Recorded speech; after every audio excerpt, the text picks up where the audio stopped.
ঈদ মুবারক। প্রিয় দর্শক, ঈদের দিনে ঈদকে কেন্দ্র করেই এটি গুরুতর প্রশ্ন উত্থাপন করেই বক্তব্যটি শুরু করি।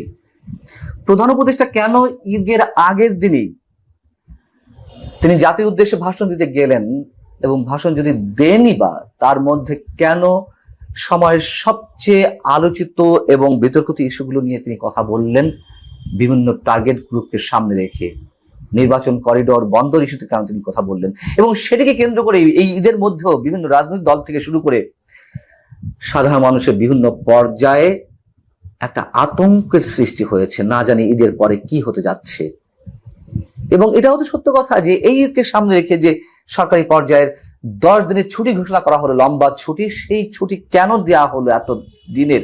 এর মধ্যে আসলে কিছু ঘটতে যাচ্ছে, কি হতে যাচ্ছে? নানান ধরনের প্রশ্ন গুঞ্জন মানুষের কানে মুখে ছিল।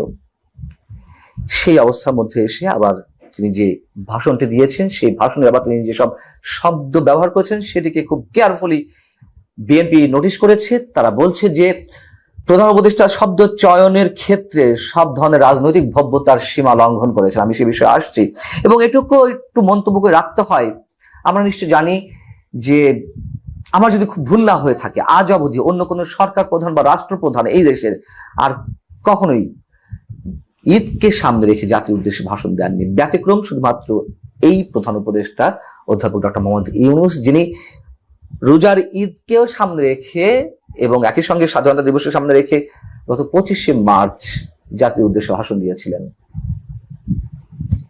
ভাষণ যদি দেবেনি তাহলে তিনি তার উন্নয়নের ফ্রেজতে গাইতে পারতেন বড় জোর। কেন তিনি বিতর্কিত ইস্যুগুলো সামনে নিয়ে এসে মানুষের মধ্যে এক ধরনের শঙ্কার সৃষ্টি করলেন? নিশ্চয়ই এর মধ্যে কোনো কারণ আছে। তিনি 9 জুন লন্ডন সফরে যাচ্ছেন, তিনি ইচ্ছা করলে 8 জুন দিতে পারতেন, অথবা আরো 2 দিন আগে দিতে পারতেন, জানি না। কিছু একটা উদ্দেশ্য রয়েছে, এটুকু আমরা মনে করতেই পারি, ধারণা করতে পারি। তো প্রধান উপদেষ্টা যখন ভাষণ দিলেন তার পরপরই বিএনপি জরুরি ভিত্তিতে বৈঠকে বসেছিল স্থায়ী কমিটির সদস্যরা, যেখানে শীর্ষ নেতা দলের তারেক রহমান উপস্থিত ছিলেন, এবং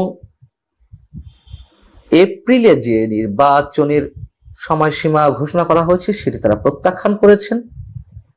একই সঙ্গে তারা ডিসেম্বরের মধ্যে নির্বাচন অনুষ্ঠানের বিষয়ে অনড়। যদিও বিএনপির এই অনড় অবস্থানকে মানুষ এখনো পর্যন্ত অতটা সিরিয়াসলি কেউ কেউ নিচ্ছেন, কেউ কেউ হয়তো নিচ্ছেন না, যেহেতু বিএনপি খুবই সুকৌশলে সব ধরনের গঠনমূলক রাজনৈতিক ভাষা প্রয়োগের মধ্য দিয়ে তারা প্রতিবাদটি জানিয়ে আসছে। কিন্তু এইগুলোকে আবার কেউ কেউ দুর্বলতা হিসেবে দেখছে। আমি নিজেও বলেছি, অনেকেই বলছেন জুনেও যদি নির্বাচন হয় সেক্ষেত্রে বিএনপি হয়তো মেনে নিতে বাধ্য হবে। শেষমেশ আসলে সেটি সত্যিই তেমনটি ঘটে কিনা আমরা জানি না। যাই হোক, বিএনপি বৈঠক শেষে যে বিবৃতি দিয়েছে সেই বিবৃতিতে তারা উল্লেখ করেছে যে একটি বিশেষ রাজনৈতিক গোষ্ঠীর প্রভাবিত হয়ে অন্তর্বর্তী সরকার আগামী বছরের এপ্রিল মাসে জাতীয় সংসদ নির্বাচন অনুষ্ঠানের ঘোষণা দিয়েছে। খুবই যৌক্তিক কথা। তার প্রমাণ তো মিলেছে এর মধ্যে। জামাত গত কয়েকদিন ধরে যা বলে আসছিল যে ডিসেম্বর থেকে এপ্রিলের মধ্যে নির্বাচন অনুষ্ঠিত হতে পারে, এবং জামাতকে খুশি করার জন্য, এবং জামাত তো এই সরকার পরিচালনা করছে বিহাইন্ড দ্য স্ক্রিনে, সবাই জানে, সেই এপ্রিলেই ঘোষণা করা হয়েছে নির্বাচনের সময়সীমা।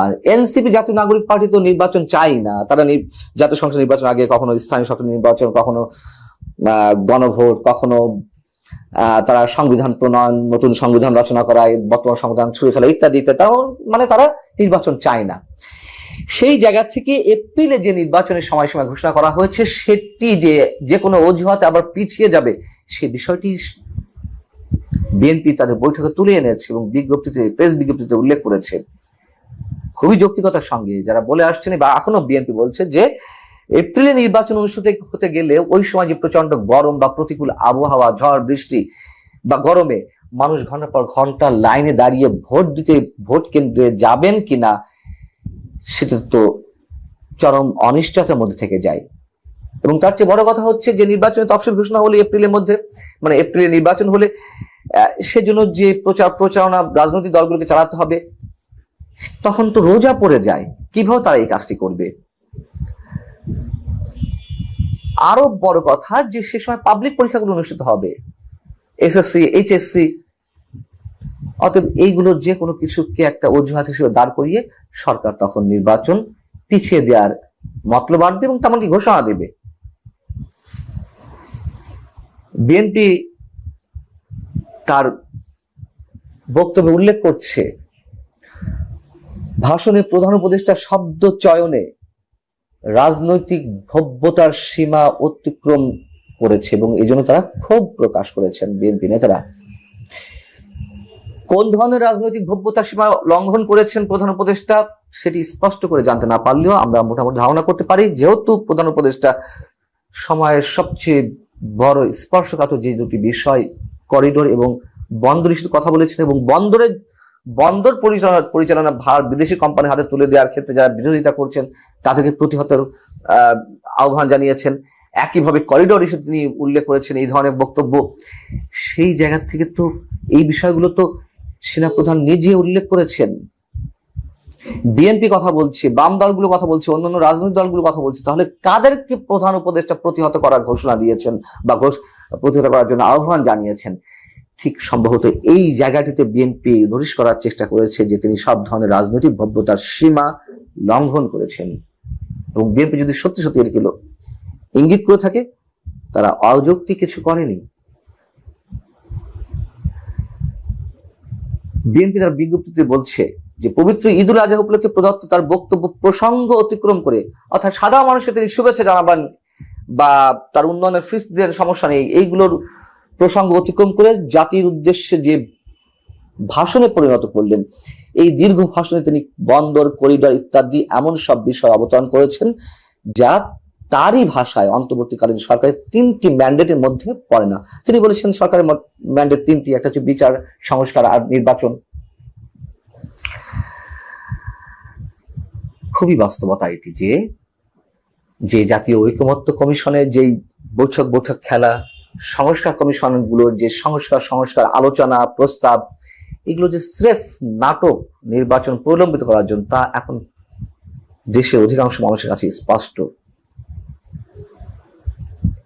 এবং এই নির্বাচন অনুষ্ঠানের ক্ষেত্রে ডিসেম্বরের মধ্যে দেশের 52টি রাজনৈতিক দল স্পষ্টভাবে জানিয়ে দিয়েছে তারা ডিসেম্বর মধ্যে নির্বাচন চাই। নিবন্ধিত 26টি রাজনৈতিক দল জানিয়ে দিয়েছে, তারা তাদের বক্তব্যে স্পষ্টভাবে উল্লেখ করেছে তারা কি চায়। সেখানে তাদের সব ধরনের মতামতকে অগ্রাহ্য করে মাত্র 10% রাজনৈতিক দল বা রাজনৈতিক প্রতিনিধিত্ব করে জনগণের এমন দলের সবকিছুকে গ্রাহ্য করে বিবেচনায় নিয়ে প্রধান উপদেষ্টা সবকিছু করে যাচ্ছেন একের পর এক। বিএনপি এখনো পর্যন্ত অনড় আছে, আমরা জানি না তারা কোন ধরনের কর্মসূচিতে যাবে, তবে ঈদের পরে নিঃসন্দেহে রাজনৈতিক পরিস্থিতি উত্তপ্ত হচ্ছে, এটুকু আমরা যে কেউ বলতে পারি। এই জন্যই বলছিলাম যে কেন, কি উদ্দেশ্যে প্রধান উপদেষ্টা ঈদকে সামনে রেখে এ ধরনের বক্তব্য দিতে গেলেন।